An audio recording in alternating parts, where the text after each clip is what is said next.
please welcome to the stage Indra Nooyi.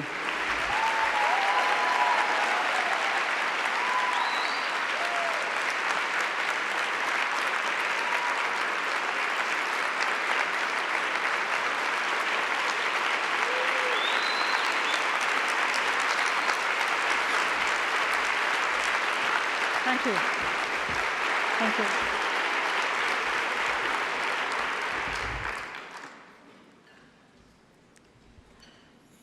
Sort of weird to see yourself on video. But thank you, Catherine, and thank you to the Connecticut Women's Hall of Fame for this tremendous honor. And I want to say a special thank you to my wonderful friend, Linda Lorimer, tonight's honorary event chair and inductee from 2013. Where's Linda? Linda, thank you. Thank you very much. And thank you to all of you who braved the rain to attend this amazing event today. It's just so wonderful to be among so many friends. Before I say to you what this honor means to me, if I can really find the words to express the full measure of how I feel, I want to pay tribute to my two fellow inductees, Carolyn Miles and Margaret Burke-White. Both of them are two women of quite extraordinary accomplishment, and it is a further honor to be inducted with them. As President and Chief Executive Officer of Save the Children, Carolyn has done more good for more vulnerable young people than almost anyone you can imagine. And there are not many people of whom you can say that their work is a matter of life or death. But Carolyn's work is feeding the hungry, helping a child to learn, making the difference between life and preventable death. That is Carolyn's work. And if I'm considered worthy to be honored on the same day as her, I'm proud of that fact because I regard her as a modern heroine.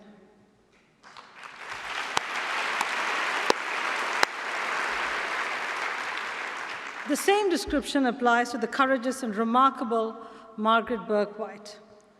Margaret truly blazed a trail for women in America.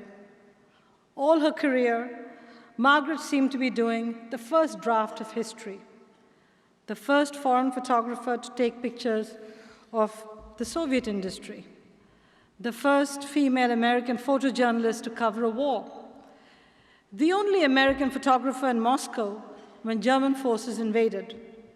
And I cannot imagine what it must have been like to arrive at Buchenwald concentration camp and see what had happened there.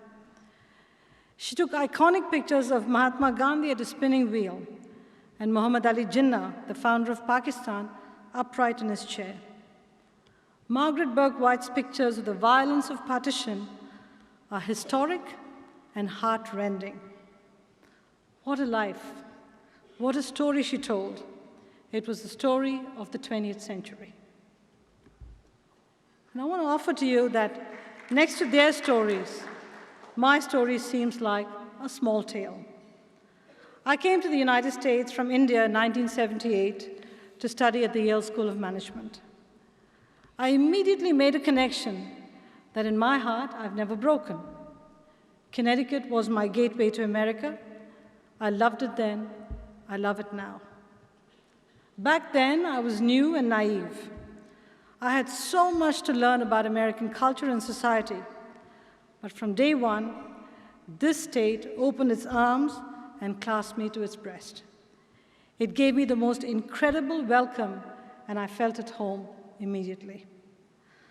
I quickly realized that this state understands values that I knew so well from home: the importance of community, of inclusion, and of supporting one another. South India, where I come from, and North America are a long way apart geographically, but they're very close together in the value of fostering the family.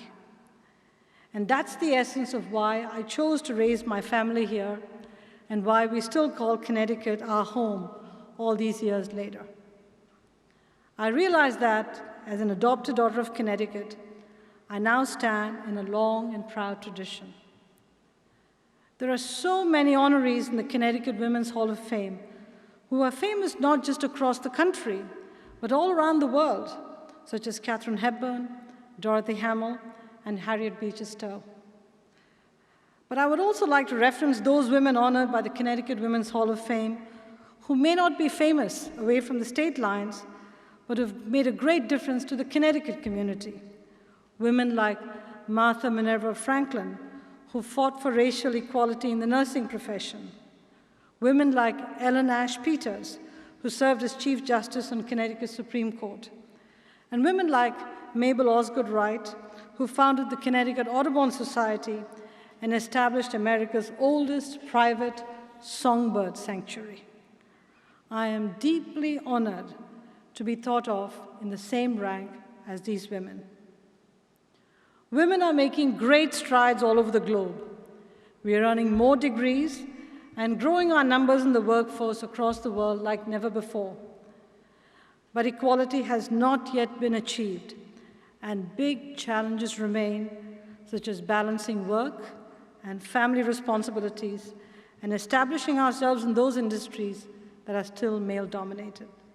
And that's why we need organizations like the Connecticut Women's Hall of Fame, to help support and to inspire women.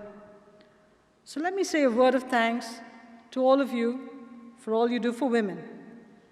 Keep educating, keep inspiring, and keep opening more doors for women at this very critical time. I arrived in Connecticut as a student from another country, full of hopes and dreams, but unsure of what to expect. I found that my aspirations could be fulfilled here, and I ended up as the CEO of one of the world's largest and most successful corporations. It's been a journey of the unexpected and a journey to cherish. I am deeply grateful for all the people who've helped me down that path, and I feel affection that will last all my days for this beautiful state in this wonderful country that has given me so much. And today, you've given me something more, which is this gift, this honor, this accolade. Thank you all so much. I'm glad you think I've merited it so far. I will now try to live up to it. Thank you.